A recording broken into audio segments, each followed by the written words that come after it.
Père, je veux te rendre grâce pour ta fidélité. Je viens au-devant de ton Saint-Trône te recommander l'assemblée ici présente et toutes les personnes éternelles qui sur la planète Terre sont connectées en ce moment à cet autel. Je prie que par ta puissance sublime, ô Dieu de grâce, que tu accordes à toutes les personnes qui m'écoutent la capacité d'écouter, la capacité d'entendre, la capacité de comprendre. Et que ta parole, dans sa splendeur, dans sa puissance absolue, Père, vienne briser les fondements du mensonge au nom suprême de Jésus. Et vienne donc ériger maintenant, éternel, des plans de vérité en nous par ta puissance sublime. Merci pour les diverses guérisons et les divers miracles qui prennent place sur la planète Terre maintenant que ta parole est dispensée au nom suprême de Jésus. Merci pour ta grâce qui m'accompagne encore aujourd'hui. Au nom suprême de Jésus, j'ai prié et que quelqu'un dise Amen 3 fois. Amen, Amen, Amen. Eh bien, prière de t'installer royalement, justement à ta place, et que Dieu te bénisse abondamment. Prête donc une attention singulière à la dispensation de la vérité. Le thème pour ce matin, ne brise pas l'ordre établi. Ne brise pas l'ordre établi. Le Dieu que nous servons, le Dieu que nous adorons, le Dieu qui nous a rachetés, le Dieu qui a fait de nous ses enfants, le Dieu qui nous a donné la fonction d'ambassadeur sur la terre est un Dieu d'ordre. Donc il est important, si nous voulons marcher avec Dieu, d'apprendre à ne pas briser l'ordre qu'il a établi. D'ailleurs, il est écrit dans Amos 3, verset 3, « Deux personnes marchent-ils ensemble sans en être convenus ?» Il est donc important, quand tu marches avec Dieu, de convenir. Convenir sur cette vérité essentielle et primordiale. Dieu est l'autorité. Et toi, tu es appelé à te soumettre à son autorité si tu veux jouir du meilleur de ce que le ciel te réserve. Donne-moi ton meilleur Amen. Donc, la société démocratique ou les sociétés démocratiques de notre ère ne viendront pas changer la souveraineté de Dieu. Dieu a établi les choses comme il les a voulues et il les veut comme il les a établies. Donc, faites très attention. Dieu demeure l'autorité et nous devons lui être soumis. Et donc, je voudrais parler de 3 choses essentielles que chacun d'entre nous devrait observer pour continuer de couler avec Dieu, continuer de voir sa gloire et atteindre ainsi les objectifs que le ciel a assignés individuellement à chacun d'entre nous. Donc, premièrement, note-le, il faille que tu redonnes à Dieu la priorité. Dieu doit redevenir la priorité. Numéro 1, Dieu. Il doit revenir la priorité dans ta vie. Il est écrit dans Genèse 1, verset 1, au commencement, Dieu. Donc, donne à Dieu de redevenir la priorité dans ta vie. Donc, il faut que tu priorises le temps passé avec lui. Ne te dis pas, voilà, je suis trop occupé. J'ai trop de choses à faire. Alors, c'est pour ça que je n'arrive plus à trouver le temps. Et pour lire ma Bible, et pour prier, et pour rester dans sa présence. Non. Note cette phrase, très importante, engendrée de la communion avec le Saint-Esprit. L'intimité a plus de valeur que l'activité. L'intimité a plus de valeur que l'activité. En d'autres termes,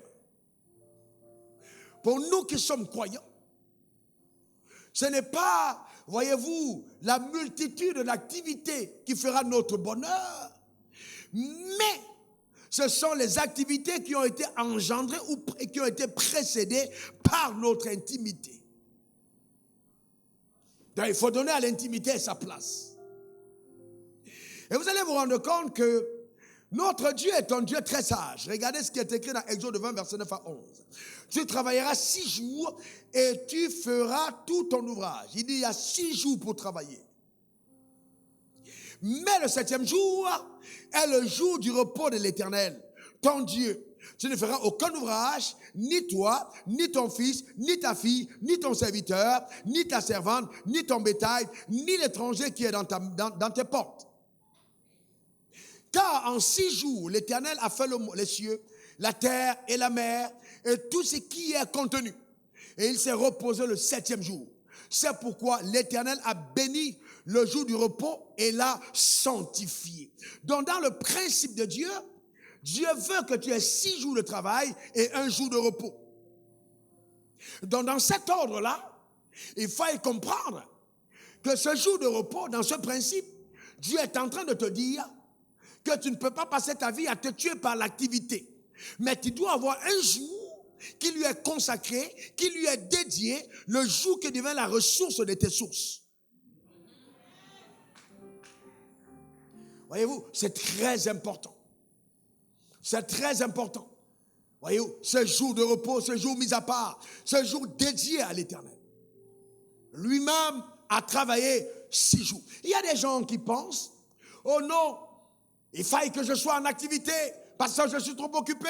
Jamais aux réunions, jamais à la prière, même dimanche, tu n'es pas là. Tu es tellement occupé. Frère, n'oublie pas, l'intimité a plus de valeur que l'activité. Dieu lui-même s'est donné un jour de repos.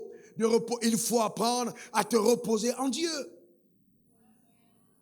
C'est fondamental. Vous savez, il y a un homme d'affaires aux États-Unis qui a créé une chaîne de fast-food appelée Chick-fil-A. Et donc, il a décidé de ne pas travailler le dimanche, de fermer son restaurant. Et vous savez que pour ceux qui connaissent l'activité de fast-food, les dimanches, c'est le jour le plus porteur, le jour où il y a le plus de personnes qui vont manger. Il a dit le dimanche est un jour que j'ai mis à part pour Dieu. On ne travaille pas, on n'ouvre pas les restaurants et tout le monde va adorer Dieu.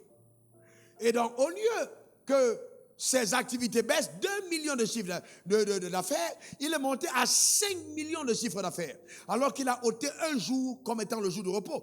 Aujourd'hui, il est pratiquement le numéro 2 aux États-Unis. Pourquoi? Parce que ce principe a été établi. Le jour du repos est fondamental. Vous devez apprendre à vous reposer. Apprendre à vous reposer en Dieu. Apprendre à avoir le temps de communion. Et ce jour de repos vous donne de valoriser la famille à laquelle vous appartenez. Vous avez une femme, vous avez un mari, vous avez des enfants. Vous ne pouvez pas travailler au point où vos enfants, vous n'avez plus le temps pour eux. Non, non, non, c'est pas normal. Vous voyez, il faut faire très attention. Une activité sans ce principe est équivalent à l'esclavage. Tu n'es pas un esclave. Tu dois être maître de ton travail. Et non être contrôlé par ton travail. C'est fondamental. Amen. Regardez ce que la Bible dit dans Psaume 27, versets 1 à 2. Si l'Éternel ne bâtit la maison, celui qui le dit, c'est pas un pauvre, c'est Salomon. Ceux qui bâtissent travaillent en vain. Si l'Éternel garde la ville, ceux qui la gardent veillent en vain. Je ne veux pas que mon travail soit vain.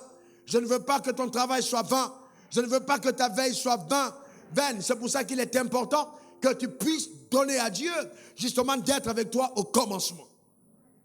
En vain, vous levez-vous le matin, vous couchez-vous tard et mangez-vous le pain de la douleur. Il en donne autant à ses bien-aimés pendant leur sommeil. Qu'est-ce que Dieu est en train de te dire? Il est en train de te dire qu'en fait, ton activité n'est pas la source de tes revenus. Ton activité, non, n'est pas la source. C'est Dieu la source de tes revenus. Ah, maintenant, c'est important pour toi de comprendre. C'est pas parce que je me bats, c'est pas parce que je cours à gauche, à droite, que j'ai tellement de travail, au point de détruire ta santé, que Dieu te bénit. Non, c'est parce que tu respectes l'ordre qu'il a établi. Si tu honores Dieu, Dieu va t'honorer.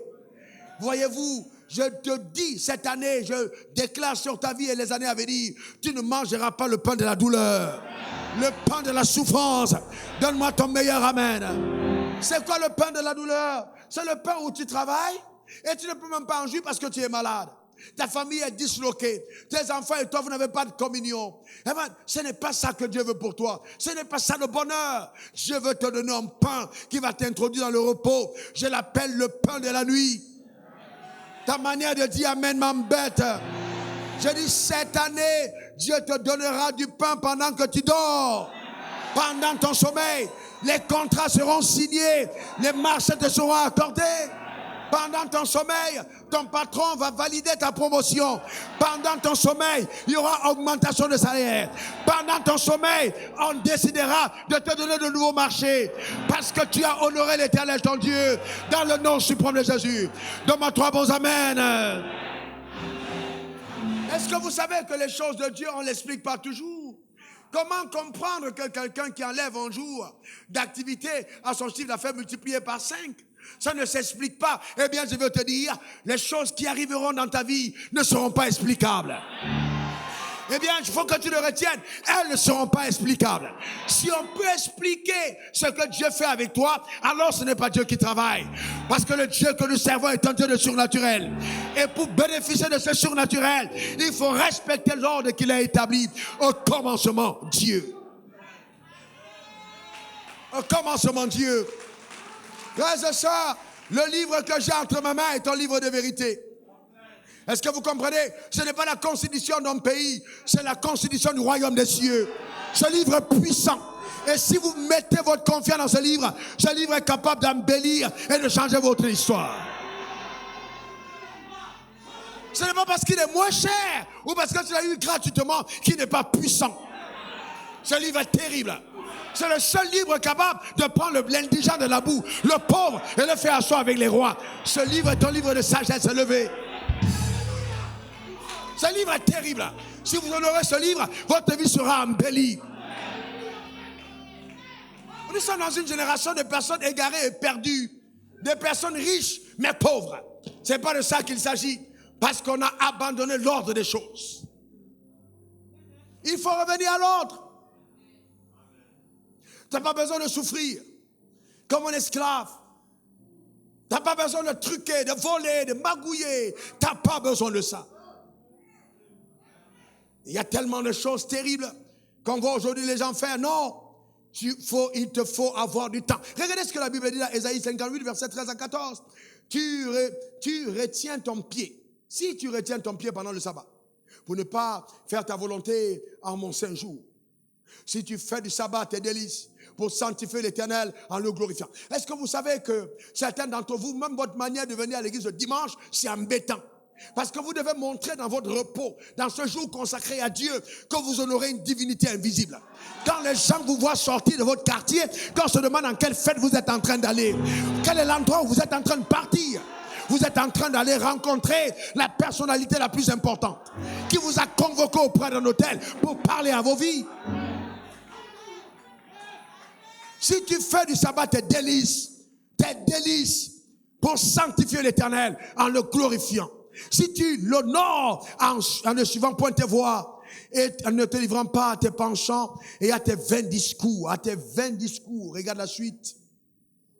Alors tu mettras ton plaisir en l'Éternel et je te ferai monter sur les hauteurs du pays. Je te ferai monter sur les hauteurs du pays. Je te ferai jouir de l'héritage de Jacob, ton père, car la bouche de l'Éternel a parlé. Donne-moi ton meilleur amen. Dis encore amen. Laissez-moi vous parler une seconde de l'héritage de Jacob. L'héritage de Jacob, c'est quelqu'un qui hier était un employé et demain devient un maître. Hier, il était un esclave et demain, il devient un patron. Que Dieu te donne l'héritage de Jacob, de par ta justice. Donne-moi ton meilleur amen. C'est de ça qu'il s'agit, frère. C'est de ça qu'il s'agit. Dieu te mettra au large. Ces années de douleur, de souffrance, de peine, de pénibilité, d'injustice seront réparées par Dieu. Parce que Jacob est sorti de chez Laban puissant. Que cela soit ton partage. Que cela soit ton partage. Au nom suprême de Jésus. Dis encore amen. Donc c'est important, frère. Honore Dieu. Honore-le. Respecte le jour qu'il a mis à part.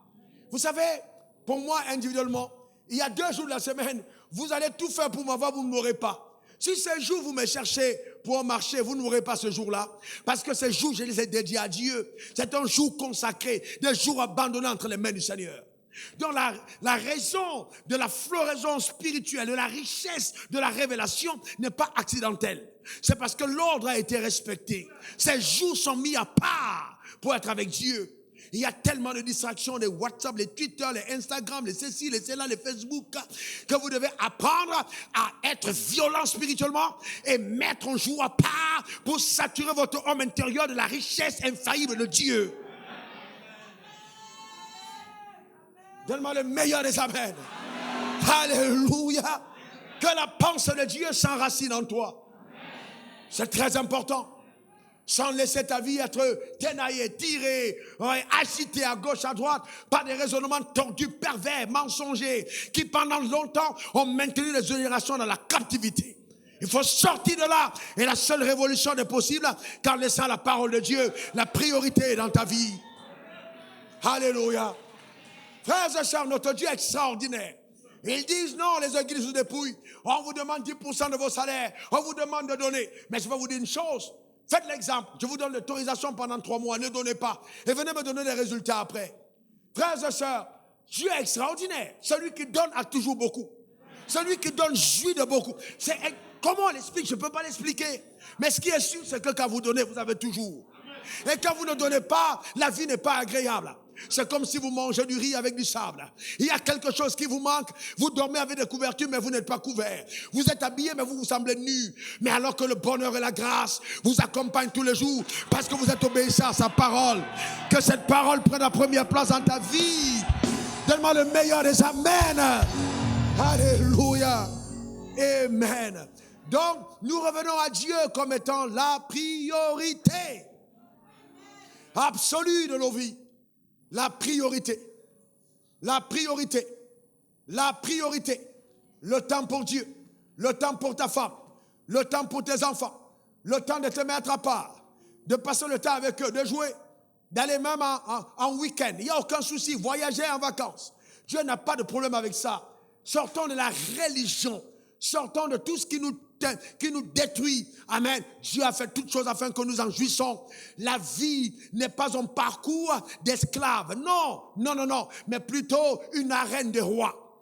Il faut la vivre royalement. Il a fait toutes choses afin que tu en jouisses. Donne-moi ton trois bons amen. Alors je vais au point 2. Alors si tu as compris Dieu comme étant ta priorité, il faut donc, numéro 2, respecter les autorités que Dieu a établies. Respecter les autorités que Dieu a établies. Respecter les autorités que Dieu a établies, c'est fondamental. Et là, je voudrais parler de quelque chose de vital. Nous lisons la Bible, mais souvent nous ne prêtons pas attention à certains détails ou certains agencements de versets pour comprendre la pensée originelle de Dieu quand il élucidait la parole. Par les écrits dictés au travers du Saint-Esprit. Exode 20, verset 12. C'est la suite de ce qu'on vient de lire, parlant du sabbat. Honore ton père et ta mère. Ça veut dire quoi? Quand tu as pris le sabbat, en fait, certaines personnes disent, est-ce que c'est dimanche? Est-ce que c'est lundi? Est-ce que c'est samedi? En tout cas, le sabbat, c'est un principe. Si tu veux, tu le prends lundi. Si tu le prends dimanche, tu le prends samedi. Mais le plus important, c'est qu'il faut que tu aies un jour à part. Un jour que tu as mis off. Ce jour, c'est un jour où tu rencontres ton Dieu. Et je te conseille pour toi de prendre le dimanche. Parce qu'au moins, tu viendras dans la maison de Dieu. Te ressourcer. Il ne faut pas être tellement occupé le dimanche, tu n'as pas le temps pour venir à l'église. Tu dois arrêter tout. Et ce jour-là, si ce jour-là n'est pas un jour, tu comptes dans ton agenda comme un jour de travail. Ensuite, respecter l'autorité. Quand tu as fini d'honorer Dieu, tu dois honorer ton père et ta mère, afin que tes jours se prolongent dans le pays que l'Éternel, ton Dieu, te donne. Honorer ton père et ta mère.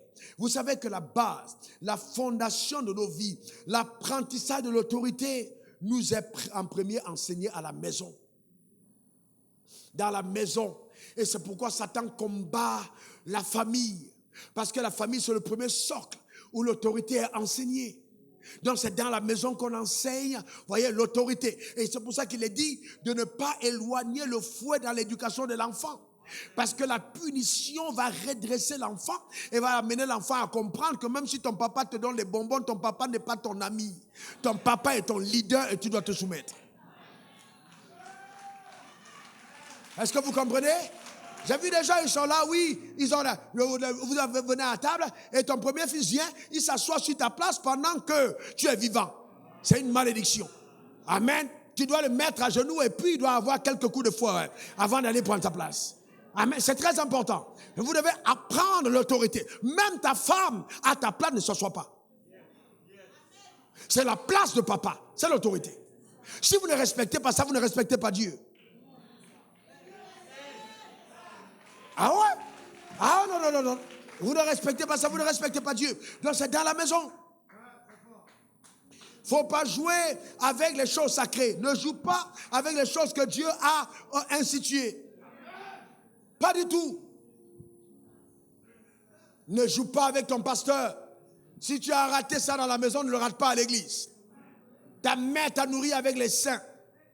Et moi, je te nourris ici avec la parole. Donc, je te joue aussi le rôle de celui qui te bâtit. Donc, si tu n'as pas honoré ton père et ta mère, tu peux honorer ton pasteur. Mais s'ils sont vivants, honore-les d'abord. Honore ton père et ta mère. Donc, il faut faire attention à ceux qui te nourrissent, à ceux qui te bâtissent, à ceux qui participent à ta construction. Dieu n'est pas bête quand il parle de père et mère, parce que ce sont des personnes qui ont été là autour pour t'aider à grandir. Aujourd'hui, tu vas dire ta mère est sorcière. Tu as 40 ans, aujourd'hui tu l'appelles sorcière. Tu aurais dû l'appeler sorcière quand tu avais 4 mois. Parce qu'elle t'aurait mangé plus facilement. Et si sa sorcellerie ne t'a pas englobé, c'est que Dieu a voulu que ta mère soit sorcière. Honore ta mère et ton père. Et que ta divinité sorte de la sorcellerie. Tu es peut-être celle ou sa personne qui doit sortir ta mère de la sorcellerie. Amen. Est-ce que quelqu'un comprend ça? C'est très important. C'est très important. Que ta mère t'a protégé. C'est le sorcier. Eh bien oui. Prie pour elle jusqu'à ce qu'elle soit délivrée. Il y en a même des gens dans le ministère, ma mère est sorcière, et puis la mère de côté, et ils vont prier pour la délivrance des autres. Arrête le ministère, va d'abord demander la délivrance de ta mère. C'est important, frère. Celui qui ne peut pas prendre soin des membres de sa famille est pire qu'un infidèle. Il a régné la foi. Frère, c'est important. Honorer l'autorité, c'est important. Voyez-vous, vous ne pouvez pas être là et puis, vous êtes une femme. Votre mari vous appelle. La sonnerie de votre mari est confondue à toutes les sonneries. Cling, cling, cling, cling, cling, cling, cling. Ton patron t'appelle, cling. Quand ton mari t'appelle, il doit avoir une sonnerie particulière. Ça doit sonner. Et quand le téléphone sonne et que tu décroches, tu as en plein marché, tu t'arrêtes, tu te baisses un peu d'abord, avant de te relever encore. On sait que le mari vient d'appeler. On dit qui l'a appelé? On dit son mari a appelé. Quelqu'un me donne son meilleur amen. Quelqu'un dise amen. Alléluia. C'est mon mari qui m'appelle. Amen. C'est pas... je suis occupé, je te rappelle. Non. Non. Tu prends le coup de fil, même dans ton geste, on sent que le mari a appelé. Et je vous conseille des sonneries. Je peux vous conseiller des types de sonneries. Femme, sois soumise à ton mari comme au Seigneur. Femme, sois soumise à ton mari comme au Seigneur. Femme, sois soumise à ton mari comme au Seigneur. C'est ton mari qui appelle. C'est ton mari qui appelle. C'est ton mari qui appelle. Femme, sois soumise à ton mari comme au Seigneur. Femme, sois soumise. Que la sonnerie te rappelle. Est-ce que quelqu'un comprend ça? C'est important. Ah là là. Toi-même, tu mets la sonnerie là. Il y a des jours, ça sonne. Toi-même, tu as envie de casser ton portable. Ouais, tellement tu es énervé. Mais la Bible te rappelle que Dieu n'est pas là, ne nous conduit pas par nos émotions, mais par les principes. Fâché ou pas fâché, c'est ton mari. On ne t'appellera pas Madame Guénon, mais Madame ton homme. Madame Serge, ou Madame Serge, ou Madame Caïman. Tu vois, amen. Quelqu'un me donne son meilleur amen. Vous voyez, c'est important. D'accord? Ouais, c'est très important. Moi-même, quand ma femme m'appelle, je sais qu'elle m'appelle. Sa sonnerie est personnalisée. Ah ouais, sa sonnerie est personnalisée. Elle m'appelle, je sais qu'elle m'appelle. Mais pourquoi? Parce que, ah non, c'est aussi simple que tout. C'est aussi simple que tout. Donc, je dois s'aimer ce que j'ai envie de recevoir. Mais en même temps, dans le principe logique, c'est elle qui devait commencer. Parce que la personne qui doit être soumise à l'autorité, c'est la femme. Je suis le chef. Mais moi, dans la notion de respect d'autorité, je dois respecter les personnes de valeur. Il y a un cercle de personnes autour de vous que vous devez valoriser. Quand cette personne vous appelle, vous leur montrez de la considération parce qu'elle compte pour vous. Les gens ne doivent pas avoir le même type d'accès dans votre vie que tout le monde. Il y a des gens qui appartiennent au cercle restreint. Il y a des gens qui sont chaussettes, il y a des gens qui sont ceintures.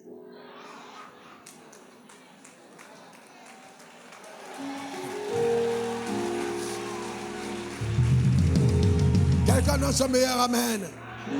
Regardez ce que la Bible dit. C'est pas moi, c'est la parole de Dieu. Regardez Hébreux 13, verset 17. Obéissez à vos conducteurs et ayez pour eux de la déférence. Regardez, le mot déférence veut dire un respect, une considération. Car ils veillent sur vos âmes comme devant en rendre compte. Qu'il en soit ainsi afin qu'ils le fassent avec joie et non en gémissant. Ce qui ne vous serait d'aucun avantage. Donc Dieu est en train de dire que si ton pasteur est ton pasteur et qu'il gémit dans son âme à cause de toi, ce n'est pas avantageux. Vous voulez que je vous dise pourquoi ce n'est pas ton avantage? Parce que ça peut te causer une fermeture du ciel. Ça peut occasionner des problèmes dans ta maison. Il faut faire attention. Celui qui te nourrit spirituellement, celui qui veille sur ton âme, il ne faut jamais, jamais, jamais. La Bible dit qu'il soit, voyez, traité avec déférence. Regardons un autre verset, 1 Timothée 5, 17. Que les anciens qui enseignent, qui dirigent bien, soient jugés dignes d'un double honneur. Voyez-vous? On dit surtout ceux qui travaillent à la prédication et à l'enseignement. On dit un double honneur. Un double honneur. Un double honneur. On parle là d'anciens. N'est-ce pas? Un double honneur. Pourquoi prédication et enseignement? Vous savez, vous respectez un homme qui enseigne la parole quand un jour vous devez enseigner. C'est là où vous dites, ah, donc c'est vraiment comme ça que ça se passe? Pour vous, ça paraît, bon, oui, il est venu, il a parlé, on est rentré à la maison, mais vous ne pouvez pas imaginer. J'aurais 35 minutes à peu près de message aujourd'hui. Mais ces 35 minutes m'ont demandé d'abord, c'est d'abord toute une vie menée, d'abord qui est contenue dans les 35 minutes, mais ensuite, il y a un temps mis à part pour la synchronisation des pensées, afin de capter justement la pensée prophétique et de donner au peuple au temps convenable ce que le Père attend que vous receviez. Donc quelqu'un qui fait un ministère pareil et que tu joues avec lui, le ciel ne joue pas avec toi. Voyez-vous, ça m'a coûté la journée d'hier, ça m'a coûté la moitié de la nuit d'hier.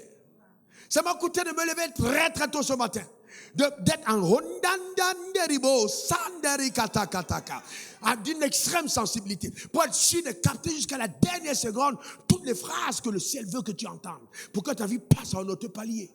Donc si après ça, au lieu d'avoir un comportement d'honneur, de respect, de considération, tu t'attaques à moi, mais Dieu te causera des problèmes.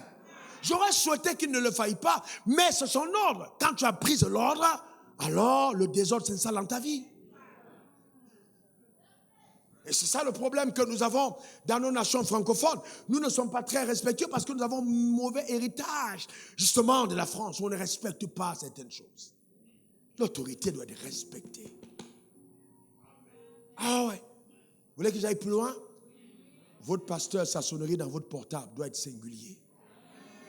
Quand ton pasteur t'appelle, c'est ton pasteur. Vous savez, il y a certains d'entre vous, vous avez vos propres pères qui arrivent à vos bureaux. Ton père, hein, il est ton père. Il arrive à ton bureau, tu es devenu un grand patron, tu es un ministre, tu es même peut-être chef d'État ou un grand PDG, tu es en pleine réunion. Et c'est toi qui diriges la réunion. Et ton père arrive, on te fait savoir que ton père est là, tu dis, oh, faites attendre le vieux. Faites attendre le vieux. Faites attendre le vieux. Il faut faire attention. Ton père est devenu le vieux. Tu n'arrives même plus à appeler ton père papa. C'est dangereux. Tu peux arrêter ta réunion, sortir de la réunion devant tout le monde. Montrer à tout le monde le respect que tu as pour ton père. Allez dire à ton père, papa, je suis en pleine réunion. Ce n'est pas la secrétaire qui doit le lui dire. Tu arrêtes ta réunion et tu vas le voir. Si tu es au pouvoir de la réunion, bien sûr. Alors maintenant, tu dis à ton père, est-ce que on peut te déposer, tu as tout ce qu'il faut. Bon, tu parles au moins à ton père avec respect, qu'il sente qu'il est honoré. Et s'il peut attendre qu'il attende, s'il ne peut pas te dire au papa, à telle heure, à tel moment, on va se voir. Vous voyez, c'est très important de poser ce genre d'acte. Mais cependant, il y a des pères, quand tu fais ça, ils sont là tous les lundis. Ça, c'est autre chose. Ça, c'est autre chose. Ça, c'est autre chose. Amen. Mais parce qu'en fait, il y a des pères qui sont tellement embêtants. Amen, que vous êtes. Que ça peut vous saouler. Mais dans tous les cas, dessouler. Amen. Faites un effort. Amen. De parler à votre père. D'accord, on parlera de ça après. Mais c'est important d'honorer ses parents. Alors, et je voudrais parler aussi aux jeunes dames. Vous êtes partis, vous avez voyagé, vous êtes allés en France. Vous commencez à choquer, à parler comme des blanches. Peut-être que même vos cheveux sont devenus blancs. Roux, jaune, vert, vous êtes déjà, amen. C'est pas grave. Mais quand vous êtes face à votre maman, s'il vous plaît, votre maman vous a porté dans le ventre, elle connaît ta manière de parler là. Allez ton chocobi de côté, mets ça de côté et parle à ta maman en français qu'elle va comprendre. Ne commence pas à rapper devant ta mère. C'est quoi ça? Parce que tes amis sont là, oui, maman, moi je... Oh, la vieille mère. Comment tu vas, la vieille mère? Mais c'est quoi cette tenue là, la vieille mère? Pourquoi tu es habillée comme...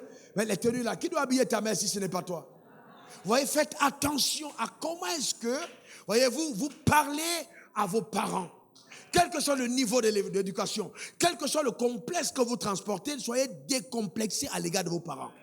Vous devez tout faire, frères et sœurs, pour honorer vos parents. C'est important. Honore ton père et ta mère. C'est important. D'accord? C'est fondamental. Et vous savez, ma mère m'appelle, je vous dis une chose vraie, je chante à ma mère. Je chante. Ma mère, au bout de fil, je chante. Je dis à ma mère comment je l'apprécie. J'habille ma maman. J'achète des affaires pour elle. Je l'apprécie. Je le lui dis. C'est une histoire vraie. Et ma mère me bénit à toute fraction de seconde. Elle bénit ma vie. Elle bénit. Vous savez, c'est tout à fait normal. Cette femme-là, elle m'a porté dans le ventre 9 mois. Amen. J'aurais tant aimé que mon père soit vivant. Mais j'apporte à ma mère tout ce que son mari lui aurait donné et qu'il ne peut pas donner parce qu'il est allé à l'au-delà. Je suis là. Elle ne doit pas regretter le départ de son mari. Je suis vivant. Vous savez, c'est important. Ces principes-là, nous ne devons pas les briser. Non, on doit les respecter. Et dans le respect de l'autorité de l'ordre de Dieu, je vous le dis parce que je l'ai entendu au premier culte comme une piste que le Seigneur demandait de prendre. Vous savez, vous êtes mariés, vous avez votre femme, vous êtes tellement occupé par le travail que vous avez envie de réussir dans la vie. Finalement, tu réussis à avoir une promotion qui va t'amener à New York. Et ta femme doit rester à Abidjan. Et tu dis, Dieu m'a béni. Ce n'est pas Dieu qui t'a béni.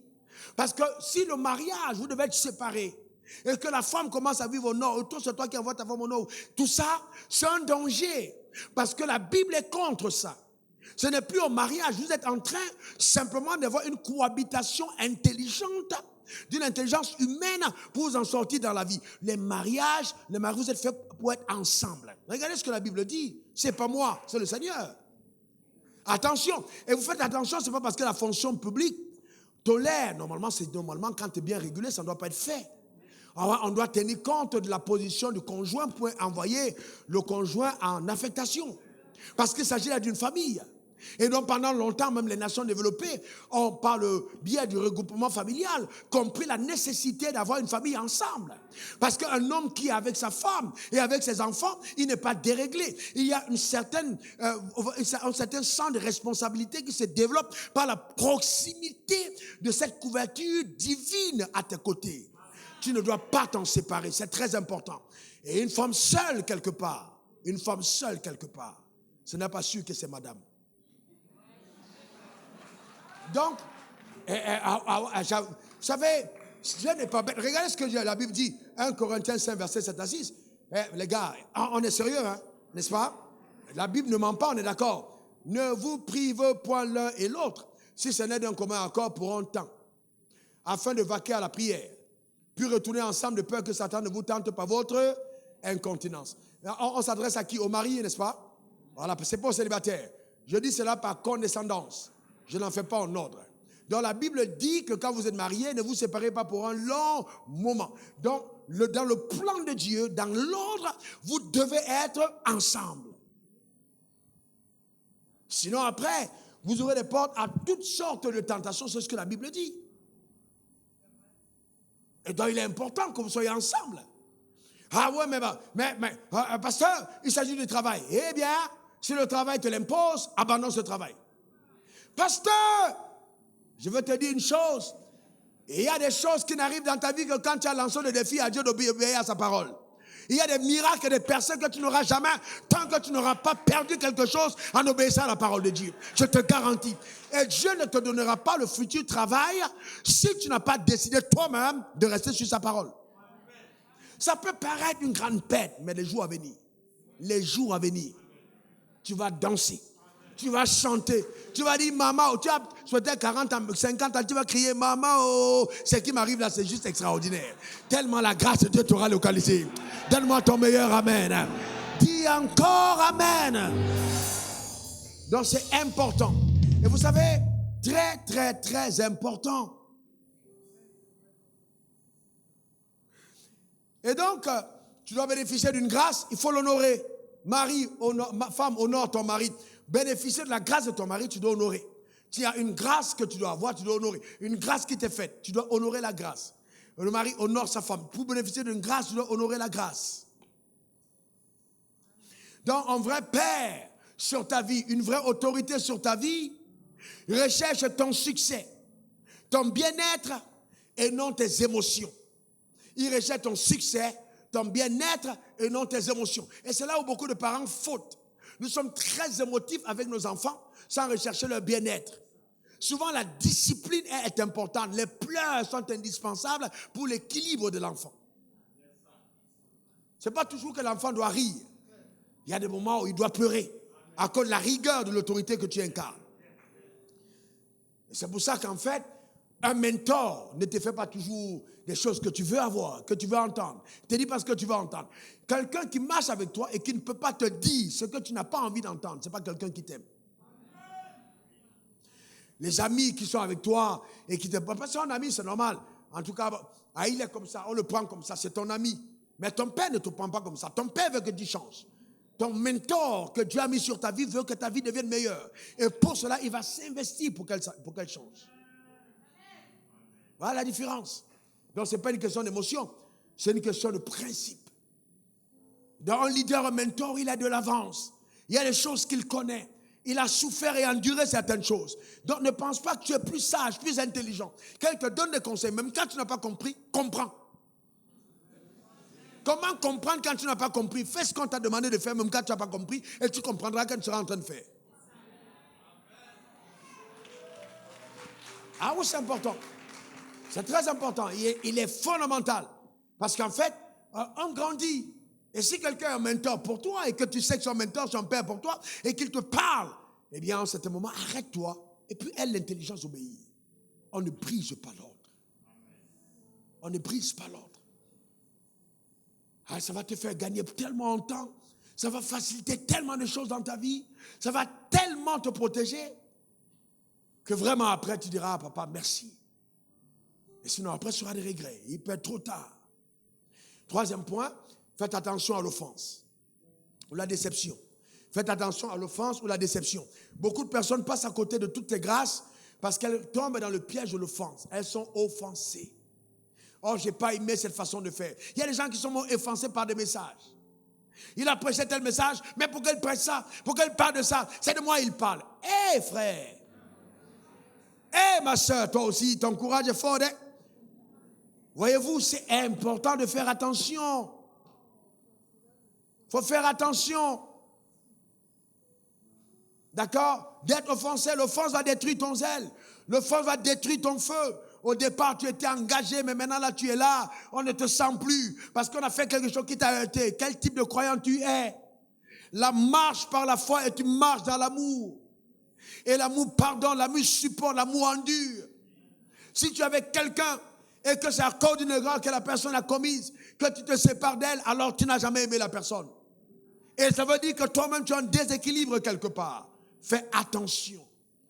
Fais très attention. L'offense.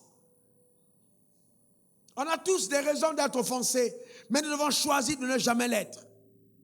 On a tous des raisons d'être offensés, mais nous devons choisir de ne jamais l'être. Ça veut dire quoi? Se décider d'oublier et de pardonner. C'est important, frère. C'est très important. Et vous voyez, généralement on est déçu Il y a encore la déception, on est offensé. Il y a des gens qui vont même aller jusqu'à juger la manière de faire de leur père. J'aime pas cette manière. Il aurait dû... Moi, je suis fâché. Ah, mon frère, tu es fils et il est père. Laisse les pères juger les pères et les fils jugent les fils entre eux. Tu es fils.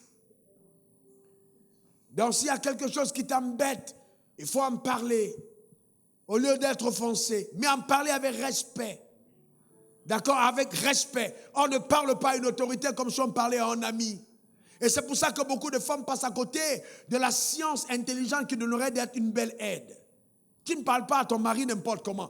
Tu dois prier pour trouver le temps convenable pour pouvoir amener ta requête. Parce que le tout n'est pas d'être un parti d'opposition dans la maison. C'est pas ça le but. Tu n'es pas un parti d'opposition. Tu es supposé être Premier ministre. Donc ce n'est pas un gouvernement de cohabitation. Vous êtes ensemble. Et vous avez un seul objectif. Donc tu trouves le temps convenable pour faire passer une pensée. Tu pries par rapport à ça. Pour que l'ordre et la paix soient dans la maison. C'est important. Ah non, je ne peux plus, je m'en vais. Ce sont les lâches qui abandonnent. Abandonner n'est jamais une victoire. Abandonner n'est jamais une victoire. Jamais une victoire. Les lâches abandonnent. Frère, vous savez, aller jusqu'au bout demande d'être téméraire, d'être quelqu'un d'endurant. Et je vous garantis que moi-même, j'ai voulu quitter la Côte d'Ivoire. Je serais parti en 2002. Amen. Mais Dieu m'a maintenu là. Il y aura toujours des occasions de la vie pour lâcher et abandonner. Laissez Satan jouer son rôle. Laissez les problèmes submerger, arriver dans votre vie. Ça doit arriver, mais ne lâchez pas. Ne lâchez pas. Les personnes qui sortent victorieuses sont celles qui ont appris à ne jamais abandonner. Ne soyez déçus par rien. Ne soyez déçus par rien, frère. Quelque chose qui arrive, mettez votre regard sur la personne de Christ, qui est l'auteur et le consommateur de votre foi. Réjouissez-vous en lui de ce qui vous réserve un avenir glorieux. Est-ce qu'il est capable, quand vous êtes tombé, de vous relever et vous donner la force de continuer d'avancer? Progressez vers le dessein que Dieu a pour vous. Ne vous arrêtez pas. Ne vous arrêtez pas. Sur l'offense encore, c'est terrible. Ne soyez pas offensés. Votre zèle va s'en aller. Votre passion va diminuer. Votre flamme ne sera plus là. Et c'est le diable qui sortira vainqueur. Donc, frères et sœurs, attention au piège de l'offense. Ne soyons pas offensés. Quelqu'un me demandera un jour, quelles sont tes forces dans le ministère? J'ai dit ma capacité à pardonner. Et moi, je crois quand même que c'est extraordinaire. Vous pouvez me faire la chose la plus terrible et je vous pardonne. Ça, c'est extraordinaire. Mais ça, ce n'est pas arrivé par hasard. C'est la résultante de la prière à genoux, en suppliant Dieu, en priant, en confessant la parole de Dieu sur mon cœur. J'ai concassé les forteresses de la haine. J'ai détruit toutes les murailles qui étaient installées pour un orgueil personnel. Non, je sais pardonner. Simplement parce que j'ai réalisé moi-même que je ne suis pas parfait. Et ce que j'aimerais que les gens fassent pour moi, je le fais de même pour eux. Car c'est ça la loi et les prophètes. Voyez-vous, c'est très important. Ne jamais être déçu. Et c'est pour ça que je crois toujours aux gens. Dans mes messages, vous m'écoutez, je peux vous donner... vous avez toujours envie de continuer d'avancer. C'est mon âme. Mon âme est constituée pour relever les gens, pour les bâtir, pour les construire. Et je sais que échouer fait partie du processus de la réussite. Et donc quand quelqu'un a échoué devant moi, je sais qu'il n'est qu'à une étape qui mène sa vie vers la réussite et je ne peux pas qualifier le fait d'avoir échoué en échec. Parce que celui qui a construit l'homme, qui a construit l'univers, qui a créé l'homme, a échoué lui-même du premier coup. Il n'a pas réussi d'une seule fois. Il a dû recommencer avec le dernier Adam pour réussir. Donc je ne m'arrêterai pas sur les erreurs pour dire que c'est la fin. Non, je ne mets pas un cachet final si on travaille sur des travaux qui sont encore inachevés. Jusqu'à ce que le maître d'ouvrage dise, c'est la fin. Amen. Dieu travaille encore dans nos vies.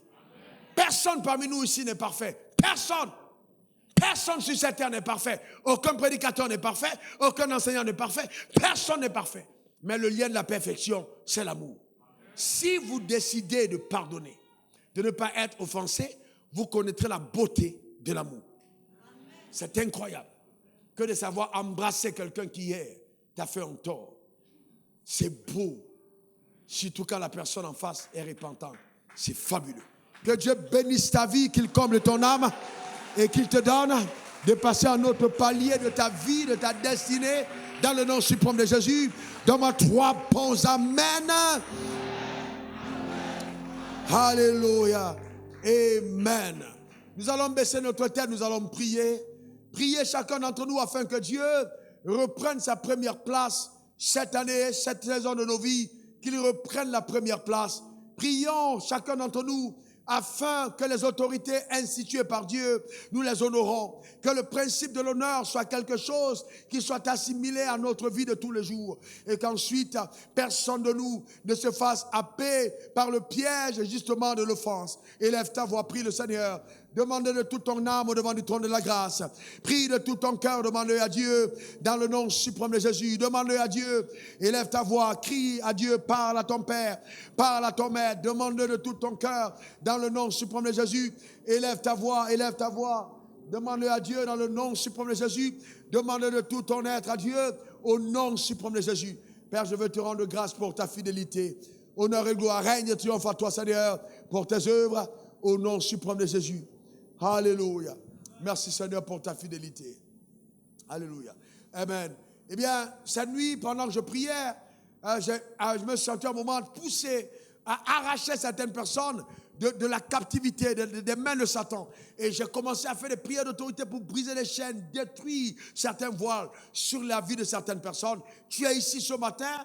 Tu as été invité, tu es peut-être arrivé pour la première fois ou même pour la deuxième fois, ou même souvent tu es venu, mais tu ressens au fond de toi l'envie de te réconcilier à Jésus. Lève ta main, je vais prier pour toi. Lève ta main là où tu es. De te réconcilier à Jésus.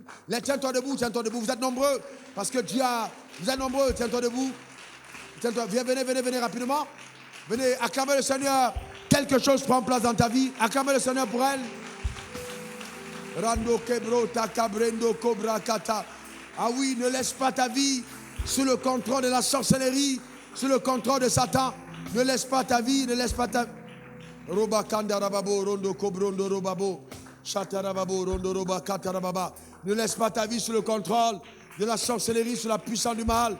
Et rababa, avance ici devant, nous allons prier pour toi. Avance ici devant, nous allons prier pour toi. Rebo, chanderebo, sakatabre de robobo, rande kebro, sakarababa. Rendo kobro no sakarababo. Rababa rebo sokoto brande rebo rondo robabo riakata rababa. Merci Seigneur pour ta fidélité. Randa kabro rababaro rabakaradabo rababa. Il y a quelqu'un parmi nous, tu es ténaillé par la peur te ténaille. Et même c'est par peur que tu n'arrives pas à te tenir, à te lever pour venir ici devant. Tu as peur et tu as honte en même temps, mais le Seigneur t'appelle. Avance devant l'autel. Dieu te libère aujourd'hui. Avance devant l'autel. Dieu te libère. Avance devant l'autel, viens devant l'autel. Viens devant l'autel, Dieu te libère. Randa cabrondo sakatara. Que je suis est à toi. Oui, je te donne ma vie. Je te donne mon cœur. Je te donne tout.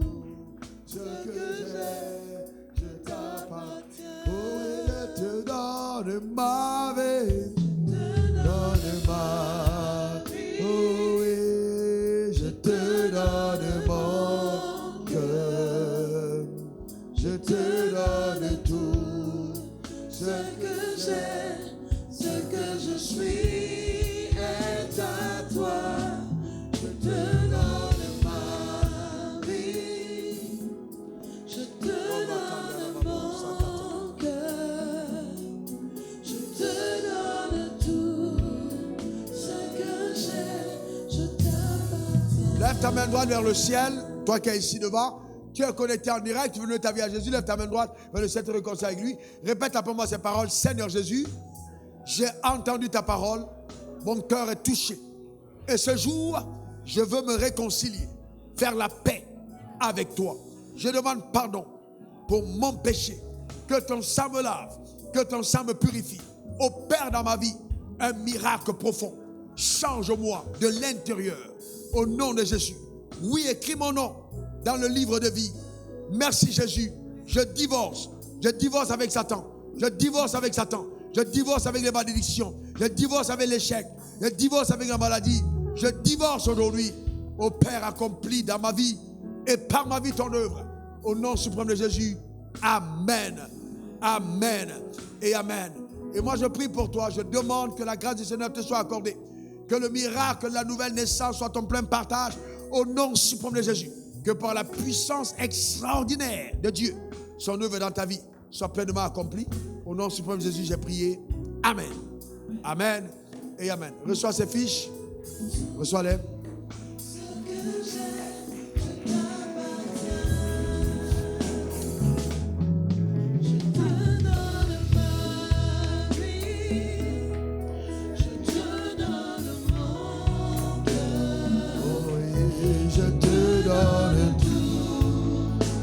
Que j'aime, ce que je suis.